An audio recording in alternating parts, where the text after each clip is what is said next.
नमस्कार। आज इस वीडियो के माध्यम से हम बात करेंगे कि क्या पितृलोक में रहने वाली आत्माएं क्या हमसे ज़्यादा शक्तिशाली होती हैं।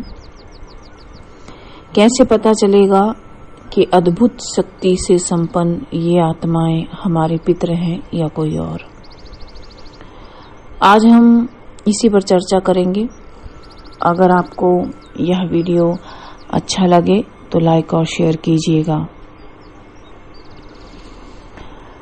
जब भी हम ये देखते हैं कि किसी की मृत्यु हो गई है तो पहले तो शोक में मन डूब जाता है।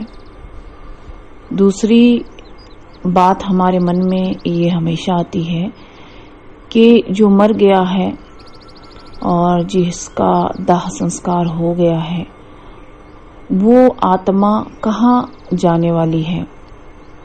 वैसे तो जब शरीर को जला दिया जाता है तो सबको पता ही रहता है कि शरीर जल गया है, लेकिन वो आत्मा कहाँ गई। बहुत सारी आत्माएं हैं जो तुरंत मुक्ति नहीं पा जाती हैं, या तुरंत उन्हें मोक्ष नहीं मिलता है, या तुरंत उन्हें स्वर्ग नहीं मिलता है। मृत्यु के उपरांत भी एक लंबी यात्रा आत्मा को करनी पड़ती है। जो उसने अपने कर्म किए हैं उन कर्मों का फल उसे भोगना ही पड़ता है। ये बहुत ही निश्चित बात है, इसमें कोई दो राय है ही नहीं कि कर्मों का फल ना भुगतना पड़े। आपके छोटे छोटे कर्मों का हिसाब वहां पे लिखा जा रहा है।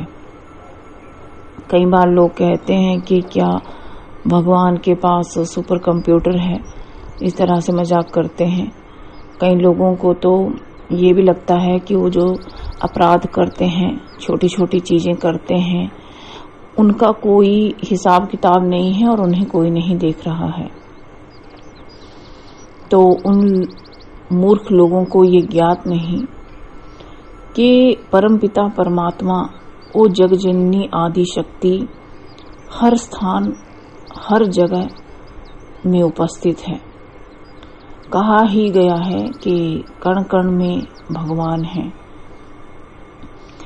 आप चाहे कोई अपराध गलत कार्य बंद कमरे में क्यों न करें, कोई नहीं आपको देख रहा है, लेकिन फिर भी आपको वो देख रहा है। खैर, लौटते हैं अपने विषय पर। इस विषय के ऊपर हम फिर कभी बात करेंगे। तो जो आत्माएं मुक्ति नहीं पाती हैं, कुछ आत्माएं नरक में जाती हैं, कुछ जो है उत्तम लोकों को प्राप्त होती हैं, जैसे सूर्य लोक है, चंद्र लोक है। वैसे हमारा विज्ञान ये बात नहीं मानता है कि कोई सूर्य का भी कोई लोक है, चंद्र का भी कोई लोक है, मंगल लोक भी कोई है, लेकिन ये सत्य है।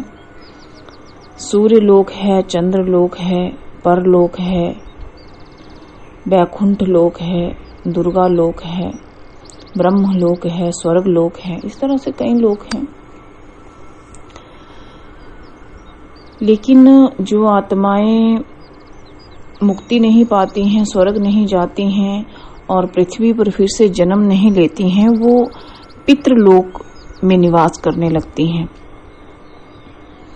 जब वो आत्माएं पितृलोक में निवास करती हैं तो जाहिर है उससे पहले उनका दैहिक संस्कार हो चुका होता है और उनकी जो मानव देह रहती है वो पूरी तरह से नष्ट हो चुकी होती है।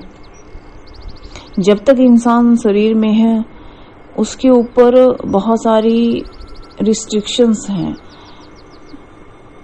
चाहे वो सामाजिक हैं, सांसारिक हैं, या धन से रिलेटेड है, या स्थान से रिलेटेड है।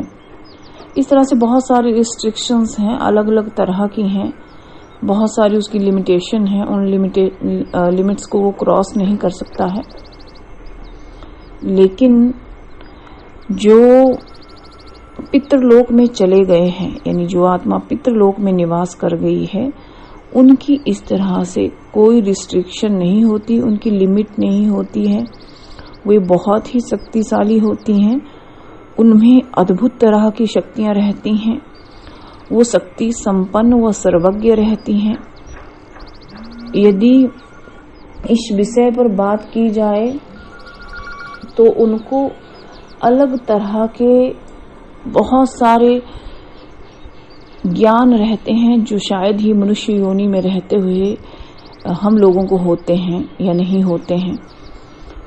वो एक डायमेंशन से दूसरे डायमेंशन में सफर कर सकती हैं। डायमेंशन की चलिए बात छोड़ दीजिए, वो एक स्थान से दूसरे स्थान पे पलक झपकते सफर कर सकती है। वो एक स्थान से दूसरे स्थान पे जा सकती हैं। आप उनसे अद्भुत ज्ञान प्राप्त कर सकते हैं। कई बार तो वे असाध्य रोगों के निवारण का मार्ग भी आपको बताती हैं। वैसे भी देखिए बहुत ही अच्छे एग्जाम्पल इस विषय पर हैं कि अगर आप अच्छे से सर्च करेंगे तो कई किताबों में, यूट्यूब में, गूगल में ऐसे जघन्य हत्याकांड हुए हैं जिनमें आप देखेंगे कि आत्माओं ने आकर के खुद उस जघन्य हत्याकांडों के जो रहस्य हैं, जो षड्यंत्र उनके पीछे किए गए हैं, उनको उन्होंने उजागर किया है। उन्होंने बहुत सारी ऐसी घटनाएं हैं जिनको बताया है, या कुछ ऐसी भी चीजें रहती हैं जिनका हमें ज्ञान नहीं रहता है। कई बार तो हमारे जो पितृ हैं हमारे जीवन में आकर के, यानी कि वो हमारे सामने उपस्थित होकर के स्वप्न के माध्यम से या किसी दृष्टांत के माध्यम से आपके जीवन में होने वाली अच्छी बुरी घटनाओं को इंगित कर देते हैं। मान लीजिए किसी के साथ कोई बुरी घटना घटने वाली होती है तो कई बार ये पितृ आकर के आपको संकेत देते हैं, कई बार स्पष्ट रूप से भी आपको बताते हैं। तो उन संकेतों को समझना, उनके इशारों को समझना, ये हमारी और आपकी बुद्धि के ऊपर निर्भर करता है। कई बार वो इंद्रियातीत जो अद्भुत रहस्य रहते हैं वो भी आपको बताते हैं कि किस तरह से क्या रहस्य हैं, क्या बातें हैं। बहुत सारी रहस्यमयी जानकारियां, अद्भुत जानकारियां ये आपके सामने उपस्थित करते हैं।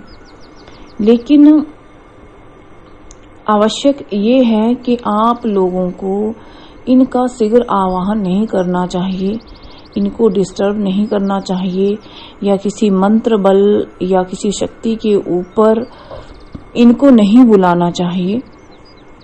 क्योंकि कई बार ये देखा गया है कि पितृ आवाहन लोग कर लेते हैं, फिर तो उनके गुस्से और क्रोध से बचना नामुमकिन हो जाता है।